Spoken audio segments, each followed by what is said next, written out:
Chapter cell की बहुत ही ज्यादा इंपॉर्टेंट रोल प्ले करता है ये नीट एग्जाम के लिए। अगर आप कोई ऑर्गेनिज्म को समझना चाहते हैं, उसके बॉडी को समझना चाहते हैं, उसके डिविजन्स क्या क्या ऑर्गेनिजम्स है, क्या डिवीजन है, किस तरह से रोल प्ले करेंगे, तो बायोलॉजी में शुरुआत कहां से हो रही है? सेल से शुरुआत हो रही है। यानी कि ये चैप्टर क्लैरिटी लेकर बैठना बहुत ज्यादा इंपॉर्टेंट होता है। तो चलिए शुरुआत करते हैं चैप्टर सेल की। मैंने यहाँ पे लिख रखा है cell, it is the basic unit of living organisms. ऐसा मैंने क्यों लिखा है? सेल जो है हमें पता है कि it is the structural and functional unit of living organisms. Yes और नो? देखिए जो सेल है, सेल और सेल, बहुत सारे सेल जो हैं जब उनका सेम फंक्शन हो जाता है तो वो लोग सेल सेल मिलकर क्या बन जाते हैं? टिश्यू बना लेते हैं। और टिश्यू टिश्यू मिलकर क्या बन जाता है? टिश्यू सिस्टम बना लेते हैं। टिश्यू सिस्टम मिलकर क्या बन जाता है? ऑर्गन बन जाता है। ऑर्गन मिलकर क्या बन जाता है? ऑर्गन सिस्टम बन जाता है। ऑर्गन सिस्टम मिलकर क्या बन जाता है? ऑर्गेनिज्म बन जाता है। यानी कि मैं एक ऑर्गेनिज्म हूं। और मैं कैसा ऑर्गेनिज्म हूं? सर मैं एक मल्टी सेलुलर ऑर्गेनिज्म हूं। तो इस तरह से जो है बॉडी की जो है डेफिनेशन हम बोल सकते हैं कि मल्टी सेलुलर ऑर्गेनिजम्स में बहुत सारे चीजें जो है मिलकर फंक्शन करती हैं ताकि जो लेबर है, वर्क है, वो कम हो सके। तो यहाँ पे हम बात करेंगे बेसिक यूनिट जो है वो किस तरह से रोल प्ले करता है और सब मिलकर किस तरह से काम करते हैं। तो इसको जानने से पहले हमें जानना पड़ेगा इंडिविजुअल सेल के ऊपर, और इसी के ऊपर इस टोटल चैप्टर में हम पढ़ने वाले हैं। बात करते हैं पहले कि क्या क्या माइलस्टोन अचीव करी गई। कौन से माइलस्टोन की बात कर रहा हूं मैं बात कर रहा हूं डिस्कवरी ऑफ द सेल की। क्योंकि देखिए बहुत साल पहले इसकी डिस्कवरी हुई, जिस टाइम में माइक्रोस्कोप भी देखा नहीं गया था, बनाया नहीं गया था, उस टाइम में उसकी डिस्कवरी हो चुकी थी। और किस तरह से डिस्कवरी हुई, कौन कौन साइंटिस्ट आए और इसके ऊपर थ्योरी थी, उसके ऊपर भी बात करेंगे। तो एक बहुत ही बड़ा माइलस्टोन हमने तब अचीव करा जब हमने सेल की डिस्कवरी कर ली। क्योंकि क्या बात बोली मैंने कि ये फंडामेंटल यूनिट ऑफ लाइफ है। तो लाइफ की शुरुआत यहीं से हो रही है और इसके ऊपर हमने जो है रिसर्च डेवलपमेंट करके इसके टोटल सिस्टम के ऊपर हमने स्टडी करी और से सबसे शुरुआत कहां से हुई? उसके डिस्कवरी से हुई। उसके बाद बात करेंगे सेल थ्योरी की। यानी कि अलग अलग साइंटिस्ट आए और सेल के ऊपर अलग अलग अपनी अपनी थ्योरी दी कि सेल का डिवीजन इस तरह से होता है, इसका डेवलपमेंट इस तरह से होता है, न्यूक्लियस ये है वो है, सभी चीजें अपनी अपनी थ्योरी दी। इसके ऊपर बात करेंगे। स्पेशली 3 साइंटिस्ट के ऊपर यहाँ पर हम बात करने वाले हैं। आगे नेक्स्ट टॉपिक में क्या बात करने वाले हैं? बात करेंगे सेल्स के नंबर के ऊपर कि कितने नंबर ऑफ सेल्स जो है एक ऑर्गेनिजम्स में होते हैं और किस तरह से वो काम करते हैं। बात करेंगे साइज के ऊपर कि सेल का साइज कितना बड़ा हो सकता है या फिर कितना छोटा हो सकता है। सबसे छोटा सेल कौन है, सबसे बड़ा सेल कौन है, सबसे लंबा सेल कौन है, सबसे मोटा सेल कौन है, सबके ऊपर बात करेंगे। बात करेंगे इसके शेप के ऊपर, अलग अलग शेप होते हैं सेल के, इसके ऊपर भी डिस्कस करेंगे। नेक्स्ट हम डिस्कस करेंगे कि टाइप्स ऑफ सेल क्या क्या है, टाइप्स ऑफ सेल क्या क्या होते हैं। हमें यह पता है कि प्रोकैरियोट्स और यूकैरियोट्स होते हैं। प्रोकैरियोट्स में हम बात करते हैं किसकी? बैक्टीरिया की बात करते हैं, या फिर ब्लू ग्रीन एल्गी, या जिसको हम BGA कहते हैं, या फिर साइनोबैक्टीरिया कहते हैं। इसके ऊपर बात करेंगे। और बात करेंगे उसके बाद आर्कीबैक्टीरिया की बात करेंगे। आर्कीबैक्टीरिया कौन है? आपके मिथानोकोकस की बात करेंगे। आगे नेक्स्ट डिस्कस करेंगे आपका मीजोकैरोटिक सेल के ऊपर बात करेंगे कि मीजोकैरोटिक सेल्स क्या है, इनकी प्रॉपर्टीज क्या क्या होती हैं। नेक्स्ट बात करेंगे यूकैरोटिक सेल के ऊपर। जो आपके यूकैरोटिक सेल्स होते हैं वो एडवांस एनिमल्स में पाए जाते हैं और साथ ही साथ प्लांट में भी पाए जाते हैं। तो उनके ऊपर डिस्कस करेंगे कि यूकैरियोट्स प्रोकैरियोट्स से किस तरह से अलग है, क्या क्या इनमें डिफरेंसेस हैं, उसके ऊपर डिस्कस करेंगे। बात करेंगे सेल ऑर्गेनेल्स के ऊपर कि सेल ऑर्गेनेल्स क्या क्या रोल प्ले करते हैं। पहली चीज सेल ऑर्गेनेल्स क्या क्या हैं, तो जैसे कि ER हो गया आपका, ER एंडोप्लाज्मिक रेटिकुलम, चाहे वो स्मूथ एंडोप्लाज्मिक रेटिकुलम हो चाहे वो रफ एंडोप्लाज्मिक रेटिकुलम हो। किस तरह से उसको हम क्यों रफ एंडोप्लाज्मिक रेटिकुलम बोलते हैं और इनका फंक्शन क्या क्या है, सेल के अंदर ये क्या क्या क्या काम करते हैं इसके ऊपर डिस्कस करेंगे। बात करेंगे माइटोकॉन्ड्रिया के ऊपर कि माइटोकॉन्ड्रिया को हम एनर्जी हाउस क्यों कहते हैं, इसके ऊपर डिस्कस करेंगे। किस तरह से एटीपी बनाता है, क्या क्या रोल फंक्शन करता है, इसके ऊपर बात करेंगे।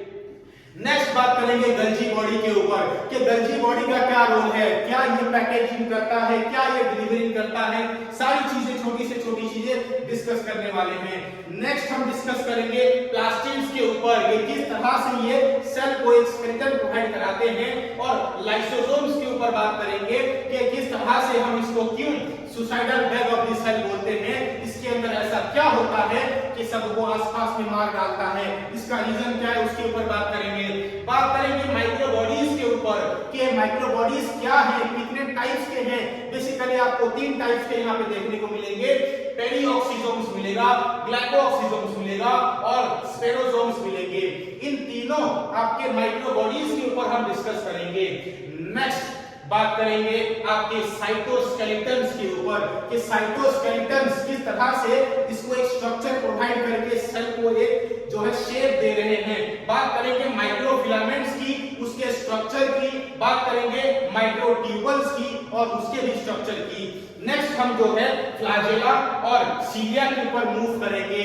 फ्लैजेला क्या होती है आपको पता है, ये आपका बैक्टीरिया दिख रहा है, बैक्टीरिया में ये जो आपको डायग्राम दिख रहा है ये फ्लैजेला का है, जिससे कि वो बॉडी मूवमेंट करता है। सीलिया भी यहाँ पर प्रेजेंट हो सकता है, तो हम फ्लैजेला और सीलिया के ऊपर भी डिस्कस करेंगे। लेकिन इससे पहले हर एक टॉपिक में जाने से पहले सेल के ऊपर कुछ चीजें जो है और डिस्कस कर लेते हैं। चलिए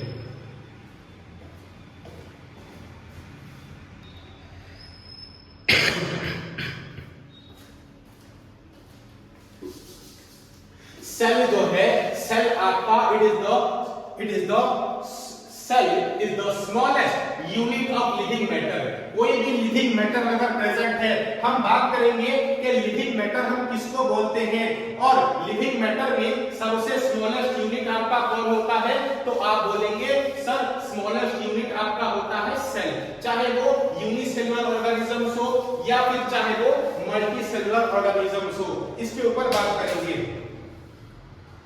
और नेक्स्ट देखते हैं the cell is the smallest unit of having all the properties of life. एक लिविंग ऑर्गेनिजम्स को हम जिसको हम लिविंग बोलेंगे, वो सारी प्रॉपर्टीज एक जो है सेल में होती है, यानी कि एक इंडिविजुअल सेल को भी हम लिविंग बोल सकते हैं।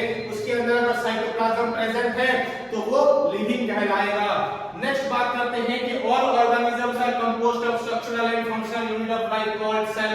जितने भी ऑर्गेनिजम्स देखने को मिलेंगे, जितने भी ऑर्गेनिजम्स अगर वो लिविंग हैं तो उनका बेसिक प्रॉपर्टीज क्या होगा कि वो सेल से बने हुए होंगे। यही एक सिंपल डेफिनेशन आपका है लाइफ का। नेक्स्ट पॉइंट है the body of some organisms like bacteria, protozoas and some algae is made of single cell, यानी कि बात हो रही है किसकी, यूनिसेलुलर ऑर्गेनिजम्स की। यहाँ पर एग्जांपल दे रखा है बैक्टीरिया और प्रोटोजोआस और एल्गी का। तो कुछ एल्गी होते हैं और प्रोटोजोआस बैक्टीरिया जो होते हैं आपके यूनिसेलुलर होते हैं, यानी कि इनकी बॉडी एक ही सेल से बनी हुई है। यूनिसेलुलर, यूनि मतलब वन और सेलुलर मतलब सेल, एक ही सेल से इनकी बॉडी बनी हुई है। लेकिन ये लोग भी कैपेबल हैं कि सारा फंक्शन जो है कर पाए। मैं जितने फंक्शन कर रहा हूँ, रेस्पिरेशन कर रहा हूँ, डाइजेशन कर रहा हूँ, एब्जॉर्प्शन कर रहा हूँ, ये सभी चीजें जो हैं एक सिंगल सेल ऑर्गेनिज्म जैसे कि बैक्टीरिया में भी प्रेजेंट होती है और वो सभी काम एक ही सेल के अंदर हो पाता है। इसके ऊपर भी हम डिस्कस करेंगे कि किस तरह से ये चीजें हो पाती हैं। आगे बात करेंगे कि सेल्स वेरी इन साइज, उनका साइज जो है अलग अलग है और स्ट्रक्चर भी अलग अलग हो सकता है depending on the types of the cell. और कुछ सेल्स जो होते हैं वो स्पेशलाइज्ड सेल कहलाते हैं, क्योंकि वो एक स्पेशल फंक्शन के लिए ही बने हुए हैं, जैसे कि मेरे बॉडी के न्यूरॉन्स है ना। तो अलग अलग टाइप्स के सेल अलग अलग फंक्शन ही करते हैं। ऐसा नहीं होगा कि जो न्यूरॉन वाला सेल है वो आरबीसी का रोल प्ले कर जाए, यानी कि ऑक्सीजन को होल्ड करके मेरे बॉडी में ट्रांसफर करना चालू कर दे, ये काम नहीं करेगा। सबका एक एक स्पेशल फंक्शन होता है। जैसे मेरा काम है आप लोगों को पढ़ाना, तो मैं आपको पढ़ाता हूँ। तो इस तरह हर एक सेल का अलग अलग रोल होता है, वो उसको प्ले करेगा। But the basic components of cells are common to all cells। जो बेसिक कंपोनेंट है जैसे कि सेल के अंदर आपकी जो ऑर्गेनेल्स पाई जाती हैं, माइटोकॉन्ड्रिया हो गया, वैक्यूल्स हो गया, राइबोसोम्स हो गए, ये सब जो है हर एक सेल में पाए जाते हैं, बेसिक चीजें आपकी होती हैं। तो नेक्स्ट आगे बात करेंगे कि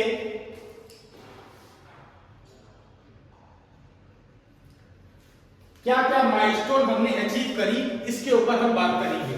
देखिए 1 मिनट दीजिए बस।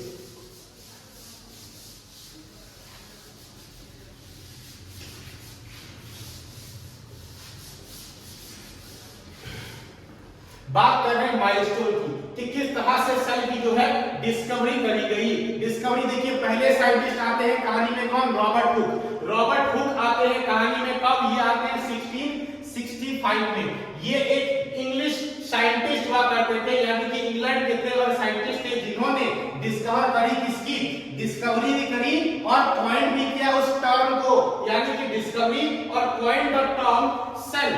सेल जो वर्ड है इसका लैटिन का मतलब होता है स्मॉल रूम्स। तो ये उस लैटिन नेम के अकॉर्डिंग इन्होंने अपने जो डिस्कवरी थी उसका नाम रख दिया क्या? सेल। ठीक है, तो इन्होंने अपना नाम भी दिया, यानी कि कॉइन किया सेल वाला वर्ड, और इन्होंने डिस्कवरी भी करी। किसने करी? रॉबर्ट हुक नाम के व्यक्ति ने करी, जो कि इंग्लिश जो है साइंटिस्ट हुआ करते थे। और कब करी पूछा जाए तो बिल्कुल याद रखेंगे 1665 में करी। While examining a thin slide of cork under a self-designed compound microscope, तो जैसा कि मैंने बताया कि उस टाइम में माइक्रोस्कोप की डेवलपमेंट नहीं हुई थी भाई।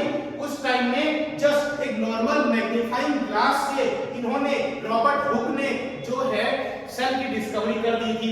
एक छोटे से स्लाइस के टुकड़े में उन्होंने लिया, जो बार्क ऑफ द ट्री है, यानी कि जो ट्री होता है जब ट्री बूढ़ा हो जाता है तो वहां पर एक आउटर सरफेस वाला एरिया निकलने लगता है, छाछ निकलने लगती है, उसको पकड़ के देखा।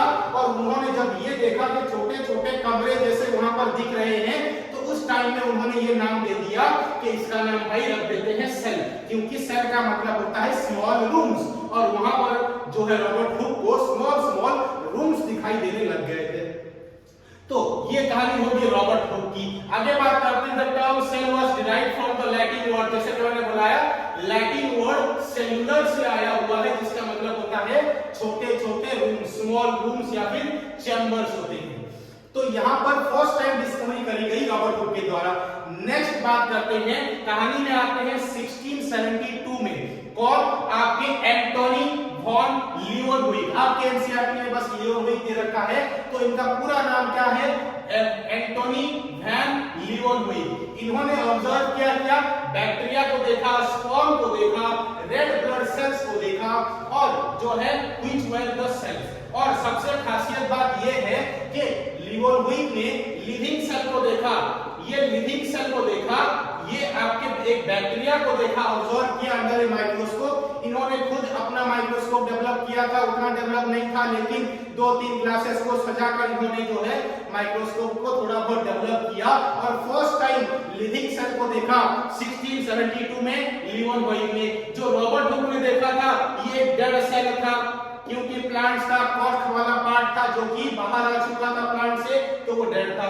लिविंग को लीवनहुइक ने देखा 1672 में। और कौन कौन से सेल को देखा भाई इन्होंने देखा बैक्टीरिया को, इन्होंने देखा स्पर्म को, इन्होंने देखा आरबीसी या फिर रेड ब्लड कॉर्पसेल्स या फिर जिसको हम एरिथ्रोसाइट्स भी बोलते हैं, इन सब को उन्होंने ऑब्जर्व किया अंडर ए सेल्फ डेवलप्ड माइक्रोस्कोप। अगर बात करेंगे 1831 में आते हैं। 1831 में क्या हुआ?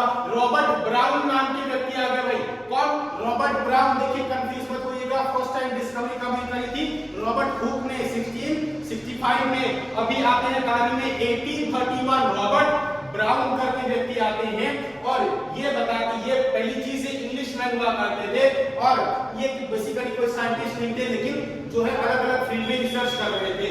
Observe that all the cells had centrally positioned body which the term the nucleus. तो इन्होंने डिस्कवरी करी किसकी? न्यूक्लियस की। तो इन्होंने ये देखा कि जो सेल है, सेल के अंदर बीच में कुछ एक चीज प्रेजेंट है जो कि कुछ ना कुछ फंक्शन कर रही है। उस टाइम में पता नहीं था कि क्या फंक्शन कर रही है, और इन्होंने जब देखा कि सारे सेल में ये चीज प्रेजेंट है तो उन्होंने इसको नाम दे दिया, क्या, न्यूक्लियस ऑफ द सेल करके नाम दे दिया।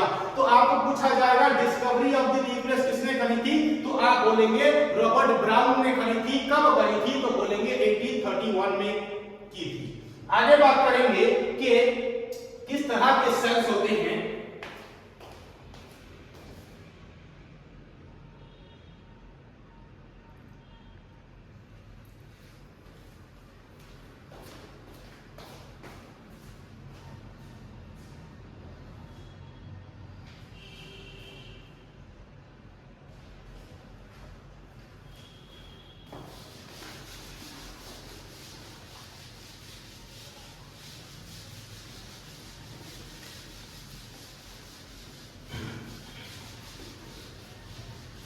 बात करते हैं कि सेल है क्या, what is a cell, definition क्या होगा सेल का, बात करते हैं। देखिए जैसा कि आपको पता है ऑलरेडी कि cell is the structural and functional unit of living organisms कहलाएगा। Enclosing a bit of protoplast consist of numerous micro and macro organic and inorganic molecules dissolved or suspended in colloid watery matrix। मतलब क्या है, देखिए ये एक cell है, ये cell जो है स्ट्रक्चरल एंड फंक्शनल यूनिट है। यहाँ पे इसके अंदर साइटोप्लाज्म प्रेजेंट है और बहुत सारे सेल ऑर्गेनेल्स प्रेजेंट होंगे और एक न्यूक्लियस भी यहाँ पर होगा। इन सबको मिलाकर कुछ जो है ऑर्गेनेल्स मैक्रो हो सकते हैं और कुछ ऑर्गेनेल्स जो है माइक्रो हो सकते हैं, यानी कि दोनों सभी के सभी छोटे लेवल पे ही हैं, लेकिन कंपैरेटिवली थोड़े बहुत बड़े हो सकते हैं। दोनों को अगर कंपेयर करेंगे तो जो बड़ा होगा उसको हम बोलेंगे मैक्रो और जो सबसे छोटा होगा उसको हम बोलेंगे क्या, माइक्रो। ये चीज हमें ध्यान में रखनी है। और साथ ही साथ यहाँ पर आपको जो है वाटर देखने को मिलता है। वाटरी मैट्रिक्स होती है, एक सब्सटेंस होती है जिसको हम साइटोप्लाज्म बोलते हैं, और ये जो है आपकी येलोइश कलर की होती है। तो दो चीजें आपको माइक्रो और मैक्रो देखने को मिल जाएंगे, जो कि डिसॉल्व हुए पड़े हैं या फिर सस्पेंड हुए हैं, यानी कि घूम रहे हैं या फिर मिक्स्ड हुए पड़े हैं उस वाटरी मैट्रिक्स जिसको हम साइटोप्लाज्म कह रहे हैं। यहाँ पर आगे बात करेंगे, the molecules are busy in reactions with release और uptake of energy. The protoplasm of the cell is limited by the membrane. देखिए प्रोटोप्लाज्म क्या है और साइटोप्लाज्म क्या है। जहां पर प्लाज्मा मेम्ब्रेन को अगर हम मिला देते हैं, इंक्लूड कर देते हैं, तो उसको हम प्रोटोप्लाज्म कह देते हैं। तो यहाँ पर हम बात कर रहे हैं कि सारे जो सेल हैं वो ऑलरेडी बहुत बिजी हैं भाई। हम लोग जैसे बिजी है पढ़ाई करने में, नीट एग्जाम की तैयारी करने के लिए, इसी तरह ये इसके अंदर जितने भी मॉलिक्यूल्स हैं, जितने भी मैक्रो पार्टिकल्स हैं फिर माइक्रो पार्टिकल्स हैं, सबके सब बिजी है क्या करने के लिए, अलग अलग रिएक्शन कर रहे हैं। अगर रिएक्शन नहीं होगा तो हमारी बॉडी में रेस्पिरेशन कैसे होगा, डाइजेशन कैसे होगा, एक्सक्रीशन कैसे होगा, ये सब चीजें कराने के लिए ये जो है बहुत बिजी रह रहे हैं, है कि नहीं। और एनर्जी, उस रिएक्शन से हमको एनर्जी दे रहे हैं ताकि हम जो है चल पाए, दौड़ पाए, भाग पाए, पढ़ पाए, ये सभी चीजें हम लोग कर पाए। तो हर एक सेल जो है हमेशा बिजी है अपना काम करने के लिए, चाहे हम सोए हुए हो चाहे जगे हुए हो, सेल जो है अपना काम कर रही है हमेशा। आगे बात करेंगे कि types, all types of cell include 3 major components. क्या क्या वो कंपोनेंट्स हैं, हर एक सेल में 3 टाइप्स के कंपोनेंट देखने को मिलेंगे। मेजर, क्या क्या वो मेजर कंपोनेंट है, बात करेंगे। पहला है cell membrane. Sir cell membrane क्या होती है, तो हर एक प्लांट यूकैरियोट्स में, चाहे वो आपका एनिमल सेल हो चाहे वो प्लांट सेल हो, जो आउटर कवरिंग होती है उसको हम क्या बोलते हैं, सेल मेम्ब्रेन बोलते हैं। और प्लांट सेल की खासियत ये है कि इस सेल मेम्ब्रेन के ऊपर और एक मेम्ब्रेन होती है जिसको हम सेल वॉल बोलते हैं। तो ये चीज देखने को मिलती है। साइटोप्लाज्म की बात करें तो मैंने आपको बता दिया कि जो लिक्विड सब्सटेंस येलोइश कलर की फ्लो हो रही है, घूम रही है क्लॉकवाइज, उसको हम बोलते हैं क्या, साइटोप्लाज्म। बात करते हैं डीएनए की। डीएनए क्या होती है, नेकेड इन प्रोकैरियोट्स होता है। देखिए डीएनए क्या है, इसके अंदर एक न्यूक्लियस है, बीच वाला मैंने जूम कर दिया और एक न्यूक्लियस बना दिया। इस न्यूक्लियस के अंदर क्रोमैटिन मटेरियल प्रेजेंट होते हैं। क्रोमैटिन मटेरियल को जो हम सीधे करते हैं तो क्रोमोसोम्स दिखाई देते हैं। कब दिखाई देते हैं? जबकि सेल डिवीजन हो रहा होता है तो इसके अंदर आपको क्रोमोसोम्स देखने को मिल जाएंगे। उनको जब सीधा खींचते हैं ऐसे करके तो हमें डीएनए देखने को मिलता है और डीएनए जो है यहाँ पर नेकेड होता है। कहां पर? सिर्फ प्रोकैरियोट्स में। मैं क्या हूं? मैं एक यूकैरियोट्स हूं, एडवांस एनिमल हूं, तो मेरे बॉडी का जो डीएनए होगा वो नेकेड नहीं होगा। लेकिन प्रोकैरियोट्स यानी कि बैक्टीरिया वगैरह जो है, ब्लू ग्रीन एल्गी जो है, उनमें आपको कैसा डीएनए देखने को मिलेगा? नेकेड डीएनए देखने को मिलेगा। इसकी बात करेंगे। देखिए प्रोकैरियोट्स में बात हो रही है बैक्टीरिया की, आर्कीबैक्टीरिया की, ब्लू ग्रीन एल्गी की, ठीक है, इसकी बात हो रही है। नाउ बात करते हैं कि mature plant cells have in their cytoplasm large vacuole containing non living. तो जो आपके प्लांट सेल्स होते हैं, प्लांट सेल अगर है, ये प्लांट सेल में सेंट्रल वैक्यूल होता है, सेंटर में प्रेजेंट होता है और ये हमेशा बड़ा, एक बड़े साइज का होता है कंपेयर टू एनिमल सेल। तो यहां पर हम जो है एनिमल सेल को इजीली आइडेंटिफाई कर सकते हैं। अभी हम बात करेंगे सेल थ्योरी के ऊपर कि सेल थ्योरी किसने दी थी और इसके ऊपर क्या क्या बातें उन्होंने कही थी। बात करते हैं। देखिए सेल थ्योरी की कहानी शुरू हो रही है कब? 1839 में शुरू हो रही है।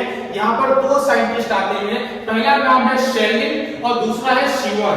ये दो साइंटिस्ट की कहानी शुरुआत हो रही है कब? 1839 में। तो इन्होंने शुरुआत करी सेल थ्योरी की और इन्होंने एक पेपर रिलीज किया। उस पेपर का नाम उन्होंने रखा कि microscopic investigations on the similarities of structure and growth in animals and plants। यानी कि एनिमल और प्लांट के सेल के ऊपर इन्होंने एक रिसर्च करा और उसको रिसर्च की जो पेपर है इन्होंने पब्लिश कर दी। कब करी? 1839 में। तो अल्टीमेटली सेल थ्योरी की जो शुरुआत है ये दोनों साइंटिस्ट शेरलिन और शिवन ने करी थी। उसके बाद देखते हैं कि इन्होंने जो है क्या क्या अपनी थ्योरी के पेपर में लिखा। पहला पॉइंट ये दे रहे हैं कि all organisms are composed of one or more cell. जितने भी ऑर्गेनिजम्स, लिविंग ऑर्गेनिजम्स की बात हो रही है, जितने भी ऑर्गेनिजम्स अर्थ पे प्रेजेंट हैं वो या तो एक सेल से बने हुए हैं या फिर बहुत सारे सेल से मिलकर बने हुए हैं। और इन्होंने ये भी कहते हैं कि cells are the basic living units with organisms and the chemical reaction of life take place within the cells. यानी कि लिविंग ऑर्गेनिजम्स को रन करने के लिए, लिविंग ऑर्गेनिजम्स को सर्टेन फंक्शन को फंक्शन करने के लिए कुछ रिएक्शन जो है वो सेलुलर लेवल पे हो रहे हैं।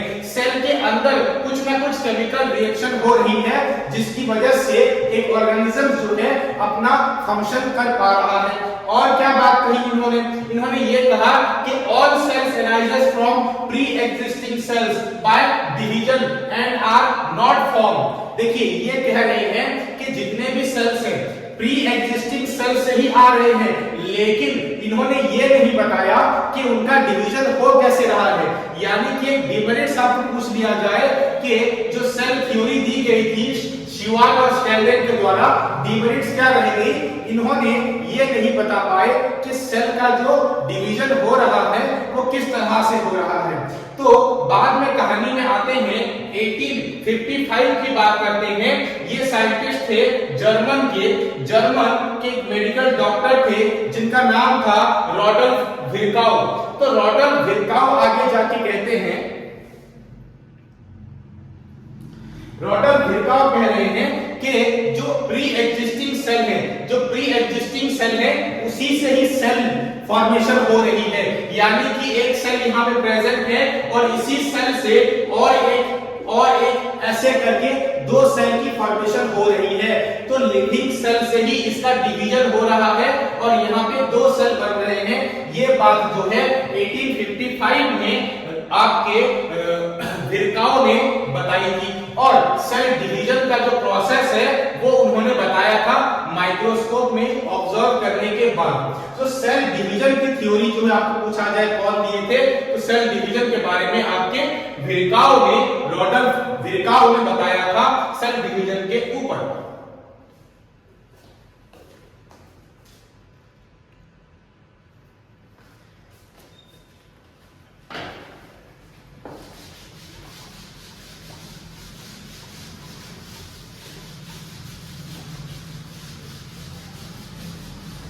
आगे बात करते हैं कहानी में आते हैं कौन? हैकेल।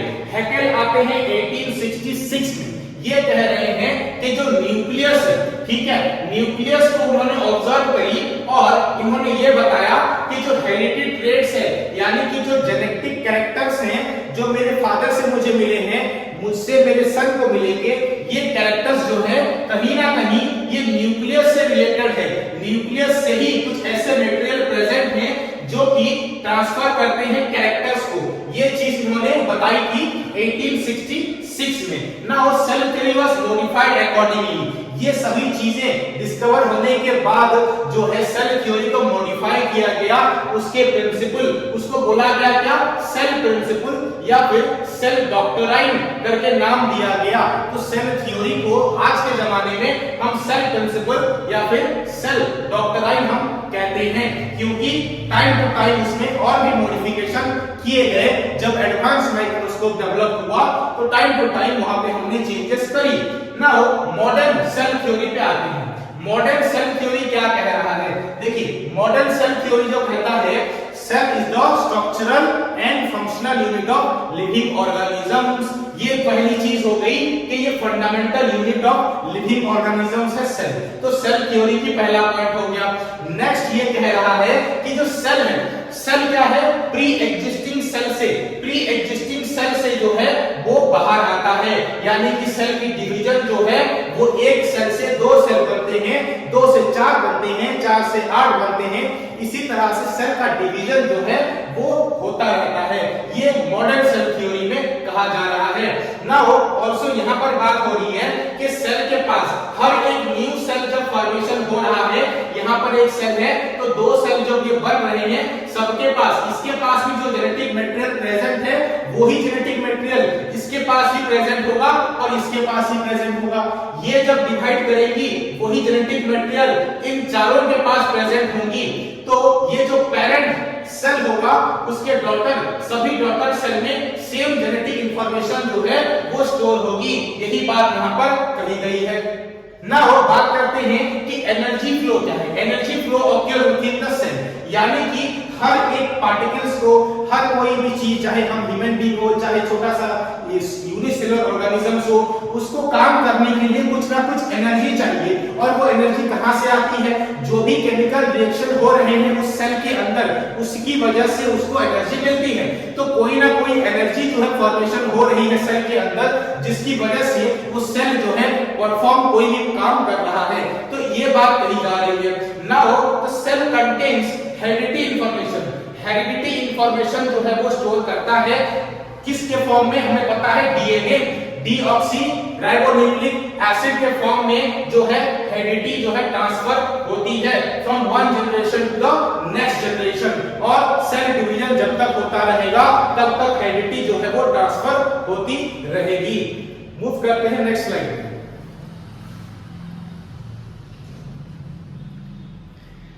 और एक पॉइंट यहां पे है क्या? The cell are basically the same in chemical composition in organisms of similar species. यानी कि अगर मैं बात करूं ह्यूमन बीइंग की, ह्यूमन बीइंग में जिस टाइप के सेल हैं वही जो है केमिकल जो उनका कंपोजिशन होगा वो सेम होगा। और किसी ऑर्गेनिजम्स की बात करूं, डॉग की बात कर लूं, फिश की बात कर लूं, तो उनमें जो सेल होंगी सभी सेल का जो केमिकल कंपोजिशन होगा वो इक्वल रहेगा। तो ये भी आपके मॉडर्न थ्योरी में आ जाता है।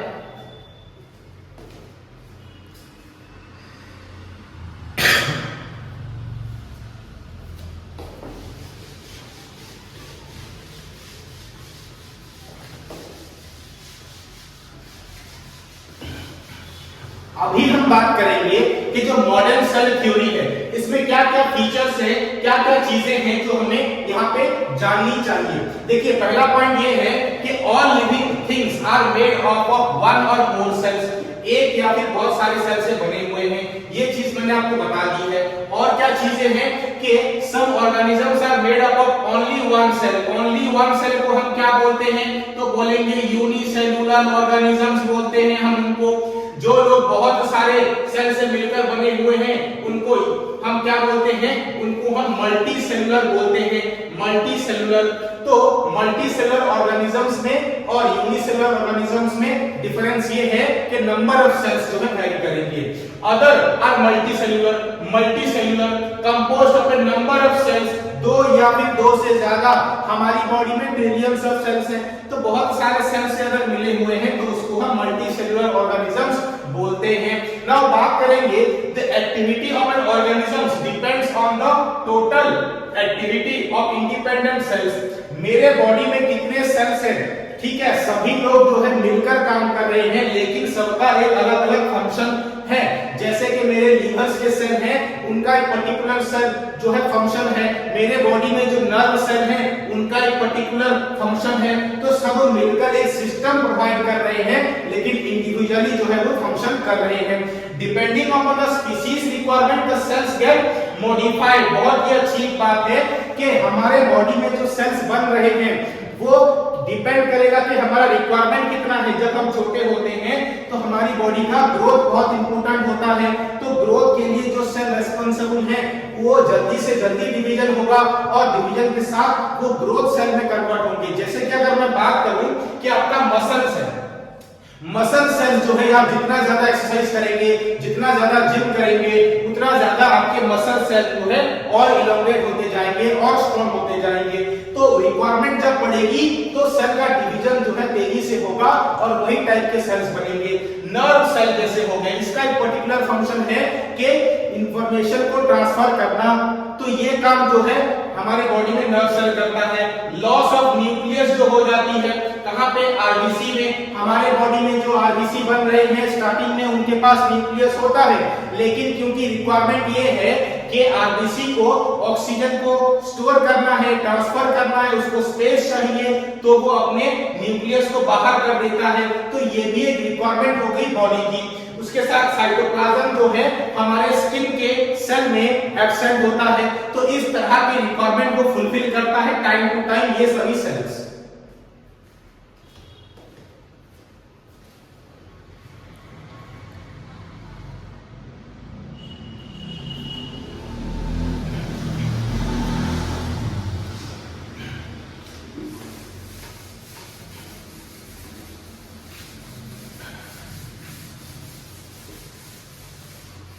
आगे बात करेंगे कि नंबर ऑफ सेल्स और साइज और शेप क्या होगा, जो हम उसके ऊपर बात करते हैं। देखिए कोई भी जो ऑर्गेनिजम्स है, चाहे वो यूनिसेलुलर की अगर बात कर ले, जैसे बैक्टीरिया हो गया, यीस्ट हो गया, चाइल्डोमोनास हो गया या फिर डायटॉम्स हो गए, इन सब में जो है ये सभी लोग जो है आपके यूनिसेलुलर्स होते हैं। और मल्टीसेलुलर जैसे कि ह्यूमन बीइंग हो गया, एलिफेंट हो गया, ठीक है, बहुत सारे मल्टीसेलुलर ऑर्गेनिजम्स हैं। सभी में human body is build up about trillions of cells. हमारी बॉडी जो है ट्रिलियंस ऑफ सेल्स से बनी हुई है। देखिए in case of unicellular form single cell is capable of independent existence, यानी कि एक सेल अगर सिंगल सेलुलर ऑर्गेनिजम्स है तो वो भी सारे फंक्शन करने के लिए कैपेबल है। वो सारे फंक्शन कर सकता है, खाना खा सकता है, रेस्पिरेशन कर सकता है, डाइजेशन कर सकता है, एक्सक्रीशन कर सकता है, सारे फंक्शन, वो सारे एसेंशियल फंक्शन जो है लिविंग ऑर्गेनिजम्स को जो चाहिए वो चीज वो कर सकती है, चाहे वो यूनिसेलुलर हो चाहे वो मल्टीसेलुलर हो। बात कर रहे हैं अगर ग्रीन एल्गी की, ग्रीन एल्गी जैसे कि आपका हो गया कोइनोबियम जो हो गया, ये क्या काम करता है, इसके पास एक फिक्स नंबर ऑफ सेल्स होती हैं, ठीक है, ये और साथ ही साथ कॉलोनीज लाइक वॉलबॉक्स जो हो गया या फिर नॉस्टस जो हो गए, ये सब क्या है, ये सब ग्रीन एल्गी हैं। ये सब जो है क्या करते हैं, ये मेनी सेल से बने हुए होते हैं और इनके पास एक आउटर एनक्लोज होता है, कवरिंग होती है जिसको हम म्यूसिलेजियस शीट कहते हैं। और ये कवरिंग जो है ग्रीन एल्गी में जैसे कि नॉस्टस और वॉलबॉक्स जो कि कॉलोनीज में रहना पसंद करते हैं मिक्स होकर, उनमें ये देखने को मिलता है। अगर हम बात करें मल्टीसेलुलर ऑर्गेनिजम्स की, तो ये बने हुए होते हैं बहुत सारे सेल से। Different cells become specialized for performing different function. जितने भी सेल्स हमारे बॉडी में बने हुए हैं सबका अलग अलग एक फंक्शन होता है, सभी उसी फंक्शन के लिए बने हुए हैं। ऐसा नहीं है कि नर्व सेल जो है वो आरबीसी का काम करने लग जाए, सबका एक अलग अलग रोल होता है और सभी लोग उसी रोल को ही हम फॉलो करते हैं।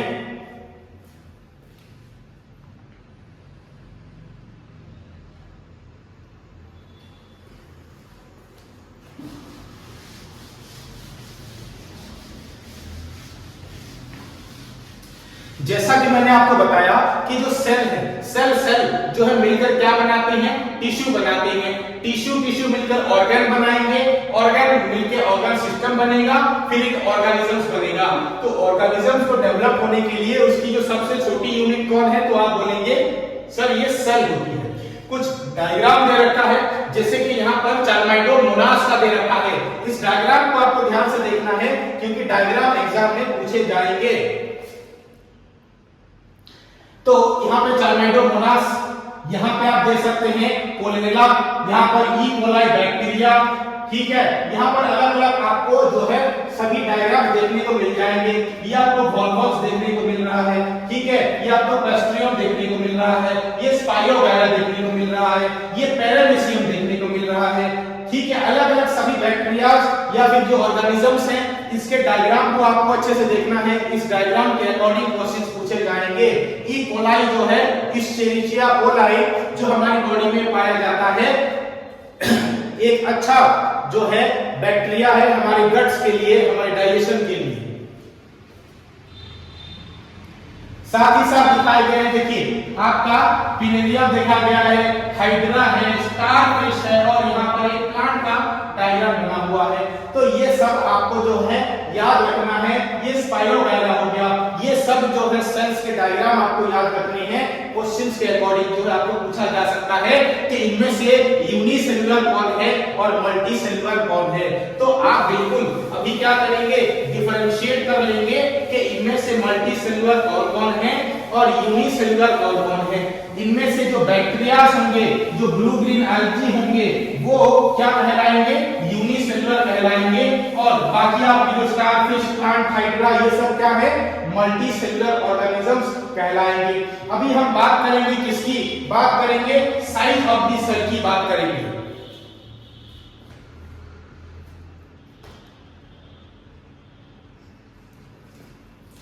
सबसे छोटा सेल कौन होता है, आपको साइज ऑफ दी सेल में याद रखना है कि जनरली पहली चीज ये है कि जो सेल की साइज होती है वो 2 माइक्रोमीटर से लेकर 20 माइक्रोमीटर तक रहती है। जनरल साइज है, ऐसा नहीं कि यही फिक्स है, इससे बहुत बड़ा बहुत छोटा हो सकता है।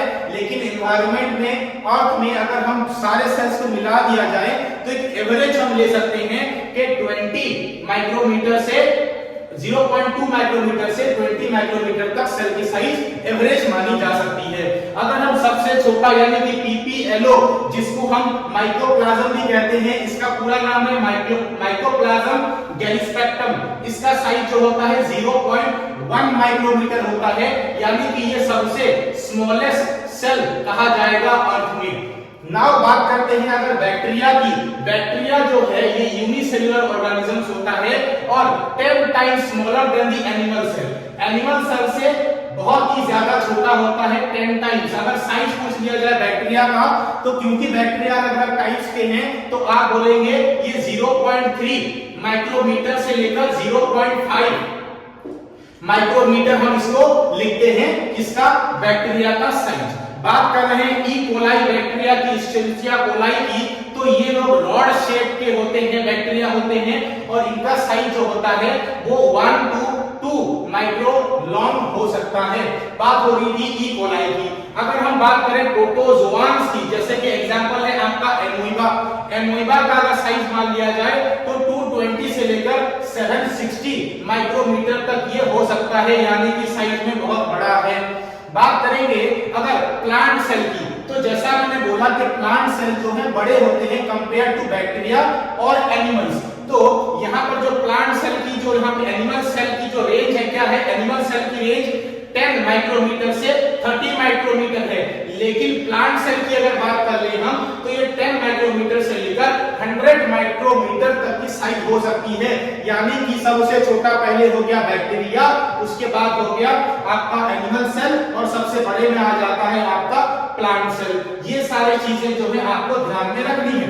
आगे बात करेंगे अगर एक्टिव बैक्टीरिया की, तो ये जो है आपका यूनिसेलुलर ऑर्गेनिजम्स होता है, एक एल्गी होती है जो कि 10 सेंटीमीटर तक भी उसका लेंथ जो है वो हो सकता है। देखिए यूनिसेलुलर ऑर्गेनिज्म भी 10 सेंटीमीटर तक भी हो सकती है, ठीक है ना। बात करेंगे अगर बास्ट फाइबर आपके जो फ्लोएम्स होते हैं, ठीक है, प्लांट में जो जाइलम फ्लोएम है, तो फ्लोएम फाइबर की यहां पे बात कर रहे हैं, तो वहां पर भी साइज आपको 50 से लेकर 55 आपका सेंटीमीटर लॉन्ग मिल जाता है, जो कि रूट से लेकर शूट तक जो है जुड़ा हुआ होता है।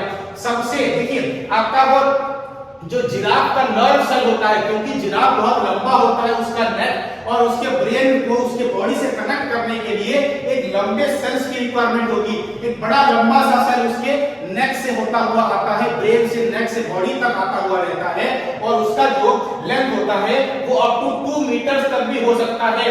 तो देख सकते हैं कि जो नर्व सेल है वो सबसे लॉन्गेस्ट सेल कहलाएगा। तो लॉन्गेस्ट सेल आपको याद हो गया कि नर्व सेल है। सबसे छोटा सेल याद हो गया आपको कि आपका पीपीएलओ है या फिर माइकोप्लाज्म है। अगर आपको पूछ लिया जाए कि ह्यूमन बॉडी में सबसे छोटा सेल कौन है, तो आप बोलेंगे सर स्पर्म। और आपको पूछ लिया जाए कि ह्यूमन बॉडी में सबसे बड़ा सेल कौन है, तो आप बोल देंगे ओवम या फिर एग जो है वो सबसे बड़ी होती है। आगे बात करेंगे सेल के वॉल्यूम की। देखिए सेल का वॉल्यूम की अगर मैं बात करूं कि सेल का वॉल्यूम जो है वो ये डिपेंड नहीं करेगा कि बॉडी का साइज कितना होगा, कि कितने डेंस में वो ज्यादा सेल प्रेजेंट है, उसके अकॉर्डिंग जो साइज ऑफ ऑर्गेनिजम्स वो वेरी नहीं करेगी। यानी कि नंबर ऑफ सेल्स जो हैं वो डिपेंड होगा कि बॉडी का साइज क्या होगा। लेकिन फंक्शन भी देखिए, एक चूहा भी सारे फंक्शन कर पाता है, एक हाथी भी सारे फंक्शन कर पाता है। तो वॉल्यूम यहाँ पे मैटर नहीं करता फंक्शन को परफॉर्म करने के लिए कि कितने वॉल्यूम में वो सेल्स प्रेजेंट हैं।